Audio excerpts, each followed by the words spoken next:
That's interesting. So in March 1827, the Governor of New South Wales encouraged his second in command, William Stewart, the Lieutenant Governor, to select land in this area as a site for his farm. He was entitled to take a grant of 3,000 acres. Wow. And then he also purchased an adjoining 12,000 because 3,000 wasn't enough. And yeah, and the cool thing is that, yes, the Pioneer Stewart family were the originals, but now owned by the Morgan family, and they still use it as their family home. Spent over 40 years restoring and maintaining it and run the tours here. It's pretty cool.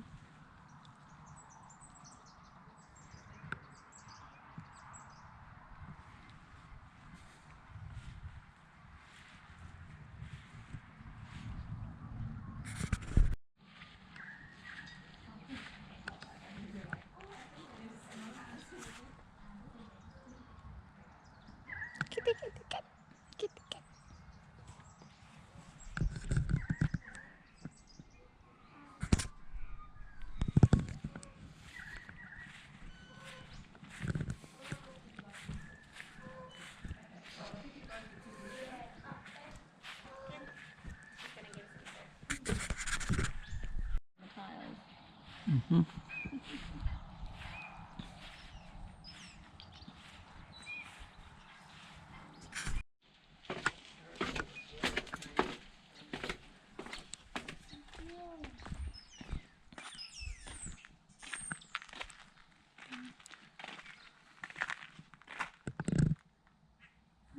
So it was a massive granite outcrop they like quarried out, and then that became their house.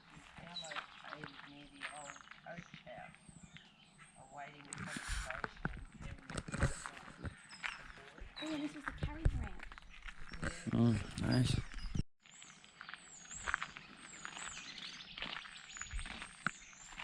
Oh, yeah.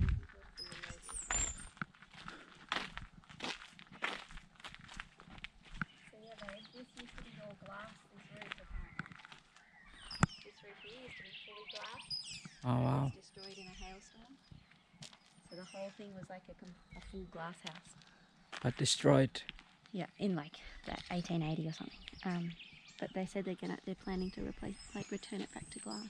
Oh, nice. Oh look, there's like a princess tower. Yeah.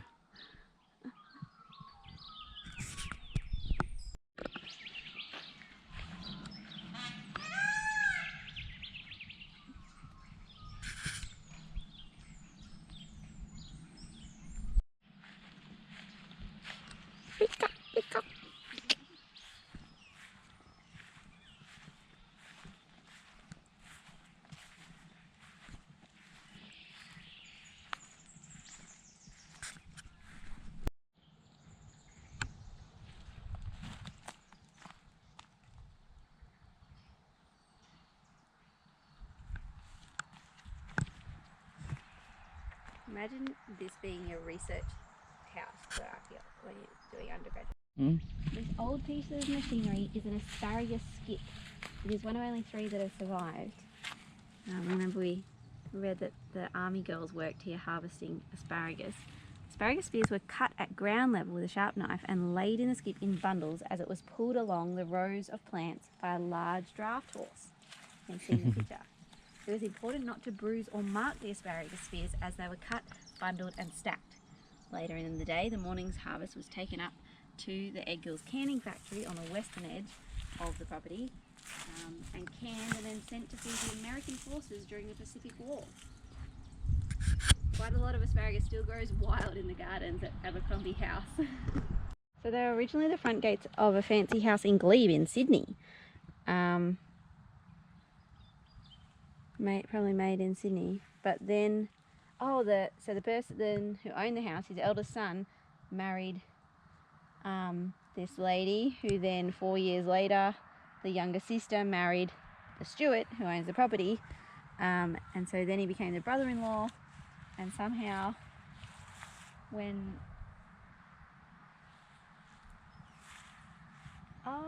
so he then became the architect drawing up the plans and supervising the construction of Abercrombie House. Okay.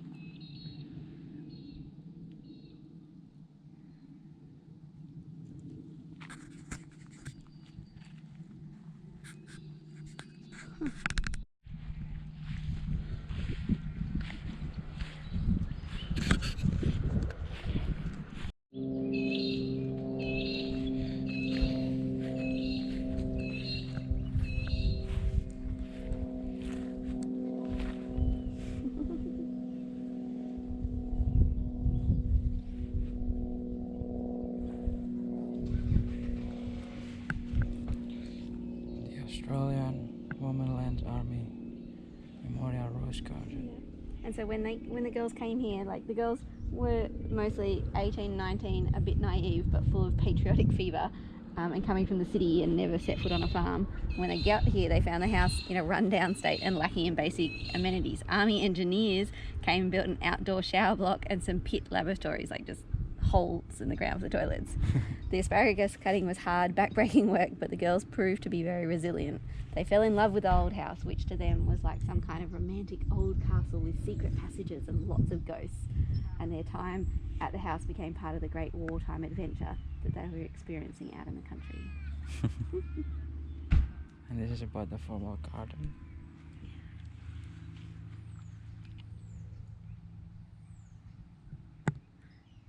Oh, so this was like the turning circle for carriages originally. Makes sense. Yeah. Traditionally, such gardens were planted out as picking gardens, where an abundance of flowering plants would be propagated and nurtured so that fresh flowers would bloom and used for flower arrangements in the house.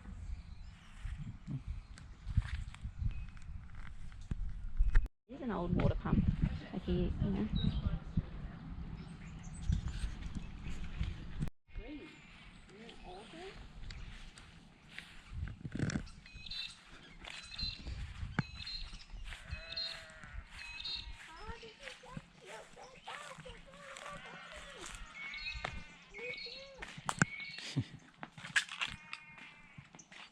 Oh wow, yeah, this is grand. More steps. Grand entrance. Yeah.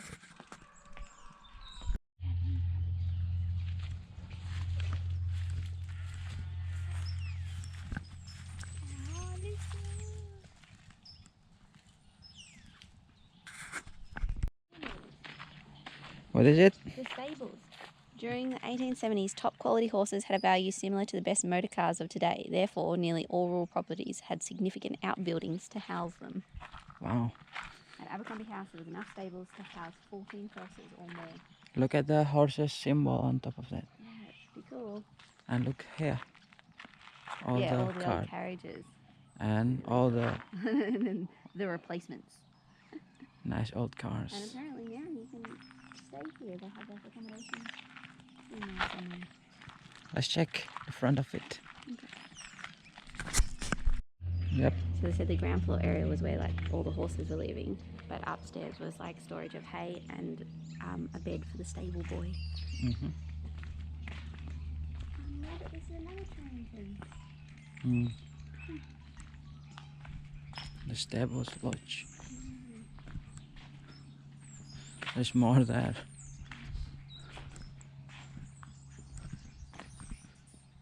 This is the stable boys' quarter. Oh, okay.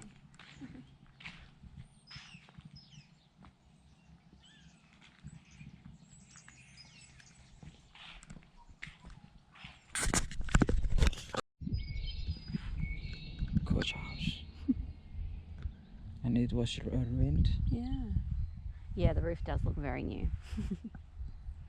I think they've just put a roof on it to stop it like collapsing more. And you gotta like, you know, it's night time sorting out the horses.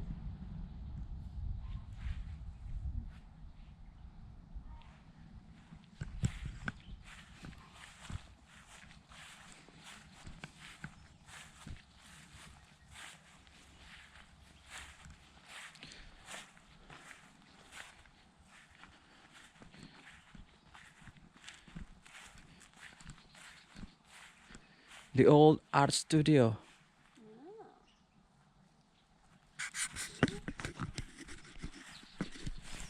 Yeah, I mean this is like the original entryway, right? Like you'd If come you in- wanna go to you'd the come- stable. Well, no, like you come in your horse and cart, and oh no, they must have taken them off and dropped them off at the front of the house up there. Yep. Maybe this is how you left.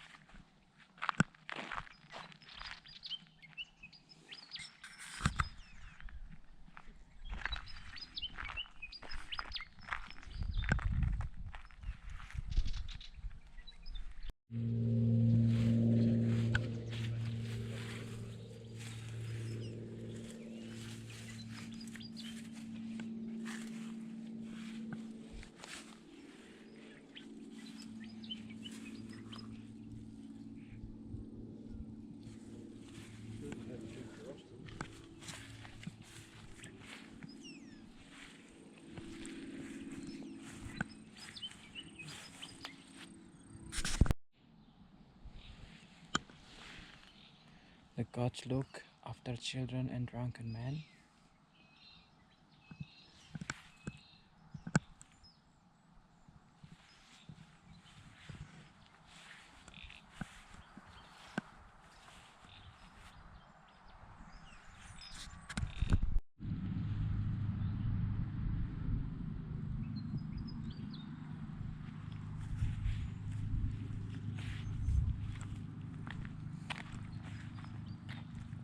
Just the old photos.